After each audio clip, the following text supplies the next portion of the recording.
తనకంటే గనుడు అచంట మల్లన్నలాగా మనకి ప్రభుత్వాలని మార్పిడి చేసేది ఎందుకు ప్రజలు? గత ప్రభుత్వం ఏదన్నా ఈ వీడియో దేని గురించి అంటే నీటి పరీక్ష లీకేజ్ మీద కేంద్ర ప్రభుత్వం తాలూకు స్పందన మీద జేపీ నడ్డా గారి స్పందన ముఖ్యంగా గత ప్రభుత్వం కన్నా ఈ ప్రభుత్వం మేలు చేస్తుంది అని కదా ఆయన హడావిడిగా ప్రెస్ మీట్ పెట్టి ఏదో చేసేస్తారనుకొని చాలామంది అనుకున్నారు, కానీ నేనైతే ఎక్స్పెక్ట్ చేయలేదు ఆయన ఏదో ధర్మేంద్ర ప్రధాన్ రాజీనామాని ఈయన ప్రకటిస్తారని. ఎందుకంటే ఒకవేళ అదే ఉంటే అదే బ్రేక్ చేస్తారు, కానీ ఇంకొకళ్ళు ప్రెస్ మీట్ పెట్టి మరి ఎందుకు ప్రకటిస్తారు? ఈ లాజిక్లు ఉండవు కొన్ని న్యూస్ ఛానల్స్లో. అయితే జేపీ నడ్డా గారు ఏమంటారంటే కాంగ్రెస్లో అయింది, కాంగ్రెస్ పాలిత ప్రాంతాల్లో అయింది, జార్ఖండ్లో అయింది, తెలంగాణలో అయింది, తెలంగాణలో 10th ఇంటర్ అన్నాడు. మీకు ఇక్కడ ఒక్క సిప్పుతో తెలంగాణలో 10th ఇంటర్ అంటే 10th ఇంటర్ ఈ పేపర్లలో ఒక దాంట్లో లీకేజ్ కేసులో ఫస్ట్ అక్యూజ్డ్గా బండి సంజయ్ గారు కేంద్ర మంత్రి గారినే ఉంచారు. మరి ఆ విషయాన్ని ఆయన గుర్తులేదా, కావాలనే అన్నాడా, ఏదో యథాలాభంగా అన్ని రాష్ట్రాల్లో ఉంది కాంగ్రెస్ పాలిత రాష్ట్రాలను ఎత్తి చూపించడానికి అన్నాడా? కానీ అది జరిగింది బీఆర్ఎస్ ఉన్నప్పుడు. ఓకే, మరి అలా సెల్ఫ్ గోల్ వేసుకోవడం తప్పితే ఏంటిది? పైగా దీనికి తోడు ఈ డిబేటర్ కూడా ఏబిఎన్ ఛానల్లో యాంకర్ కూడా మీ దగ్గర లీక్ అయినాయి అంటాడు. అంటే గతంలో లీక్ అవ్వలేదా అంటే అదే సమాధానం. అంటే మన వైఫల్యాలను ఒప్పుకోవటము ప్లస్ విఫల ప్రయత్నం సమర్థించుకోవడానికి. మీరు ఈ ధర్మేంద్ర ప్రధాన్ అనే వ్యక్తి దీనికేమీ బాధ్యుడు కాదు. ఆయన మంత్రిగా ఉన్నంత మాత్రాన రాజీనామా చేస్తూ పోతే ఎక్కడో జరిగిన ప్రతి సంఘటనకి ఎవరో ఒకరిని బాధ్యులు చేయాలా అనే ఒక ప్రశ్న వేయొచ్చు. వేసిన వెంటనే దానికి ఆన్సర్ ఉంటుంది. ఏమని మరి ఎవరిని బాధ్యుల్ని చేస్తారు అని. మరి ఎవరో ఒకరిని బాధ్యులు చేయాలి కదా. ఇంతవరకు ఒకళ్ళకి కూడా శిక్ష పడకపోవటం ఏంటి అని రాహుల్ గాంధీ అడుగుతుంటే, ఆ పిల్లలు అడుగుతుంటే 20 మంది చనిపోతే దాన్ని లైట్ తీసుకుంటారా? మా కొలీగ్స్ కూడా కొంతమంది అంటాం, ఎందుకన్నా ఇప్పుడు రాజీనామా చేస్తే ఏమవుతుంది రాజీనామా చేస్తుంటే అంటే తెలియకుండానే మన సొసైటీలో ఒక దున్నపోతు చర్మంలాగా తయారైపోయింది. ఏమవుతుంది అంటే రేపొద్దున 2-3 మర్డర్ చేసేస్తాడు వాడు. మర్డర్ చేసేసారు కదా ఇంకేంటి ఏమవుతుంది అంటారా? ఇంకేమవుతుంది? వాడిని ఉరిదీస్తే ఏమవుతుంది, వాడిని జైల్లో పెడితే ఏమవుతుంది అంటారా? అలా తయారయ్యామా చివరికి మనం? అవి కాదు కదా. ఎక్కడో ఒక చోట ఒక జవాబుదారీతనం ఉంటుంది. ఇదిగో ఇలా జరిగిందంటే వీళ్ళ మీద వేట్లు పడతాయి అని ఒక నామినల్గా జరిగే ప్రక్రియ. ఆల్రెడీ ఆయన ఒక 2.5 ఏళ్ళు మంత్రిగా పదవి వెలగబెట్టారు కదా, ఇంకా కావాలా? పైగా 1997 ఆ సమయంలో ఒడిస్సాలో పేపర్ లీక్ అయితే ఏదో ఒక ఎంట్రన్స్ అనుకోండి, దాని మీద యువ నాయకుడిగా ఈయన విజృంభించారట ధర్మేంద్ర ప్రధాన్ గారు. మరి అప్పుడు లేని నైతికత ఇప్పుడు ఎలా వస్తుంది? అప్పుడు ఆయన ఏ నైతికతతో అడిగారు రాజీనామాలకి? ఇప్పుడు ఆయన రాజీనామా ఎందుకు అడగకూడదు? పాయింటే కదా.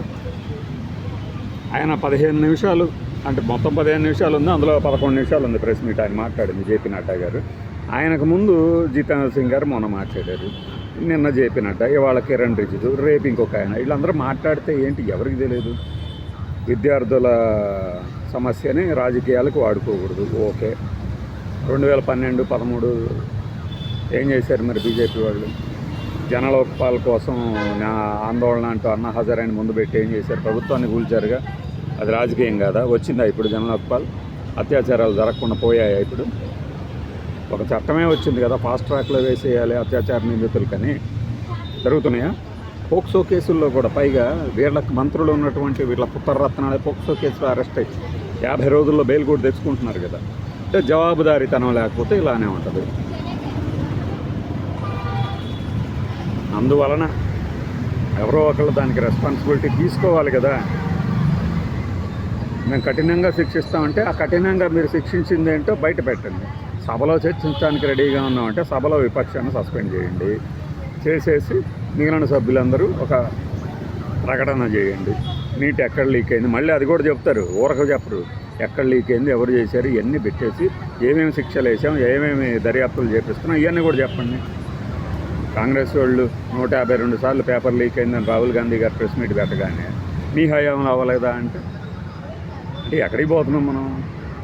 ఇక్కడే ఉంటాం, ఎవడో ఎక్కడికి పోం, ఇక్కడే ఉంటాం. కానీ ఏమని ఇలాంటి సమాధానాలు ఇస్తారా బాధ్యత కలిగిన ప్రభుత్వాలు? అది ఆలోచించాలి కదా. అదే ఆలోచించకుండా అప్పుడు జరగలేదా, అప్పుడు నువ్వేం చేసావు, ఇప్పుడు నువ్వేం చేసావు, కాంగ్రెస్ హయాంలో స్కాములే జరగలేదా అంటే ఒకటి బాధ, ఒక న్యూస్ ఛానల్ ఒకటి బాధ, కాంగ్రెస్ హయాంలో స్కాములే జరగలేదా అని. వీళ్ళు స్కాములు అని చెప్పిన స్కాములే కాదు అని కోర్టులో తీర్పులు ఇచ్చింది. 2G కానీ కోల్ కానీ వేరే ఏమైనా. ఇంకా ఇప్పుడు కొన్ని కళ్ళ ముందు కనబడుతున్నాయి, రేట్లు పెంచేసేసి కాంట్రాక్టులు కట్టబడుతున్నాయి, అయినా వాటి మీద మాట్లాడలేరు కదా. అదానికి ఎయిర్పోర్ట్లో నిర్వహించిన అనుభవం ఎక్కడేటి చచ్చింది. కన్సార్టియంలతో కలిసి ఉన్నా కూడా కన్సార్టియంలకు కూడా ఎక్స్పీరియన్స్ కావాలన్నా కూడా వాళ్ళకి ఎలా ఇస్తున్నారు, బెటర్లు ఇళ్ళే ఎలా వేస్తున్నారు, జీవీకేని పక్కకి ఎలా తప్పించారు, బొంబాయివి, ఇవన్నీ కనపడవు, వినపడవు, మాట్లాడరు. యాంటీ నేషనల్ ముద్ర మళ్ళీ మనుషుల మీద. ఎలా ఉంటుంది నైతికత, ఎలా ఉంటుంది ఇంకొకటి మీద ఏలెత్తి చూపించేది. మీరు మీ హయాంలో జరిగినటువంటి అతిపెద్ద, పైగా లీక్ గురించి కాదు, 20 మంది బలవన్మరణాలు పొందారు, వారి మీద మాట్లాడండి. ఇంతమంది చనిపోవడానికి లీకేజ్ కారణం, లీకేజ్ కారణానికి నేను బాధ్యత తీసుకుంటున్నానని ఆయన హుందాగా తప్పుకొని ఉంటే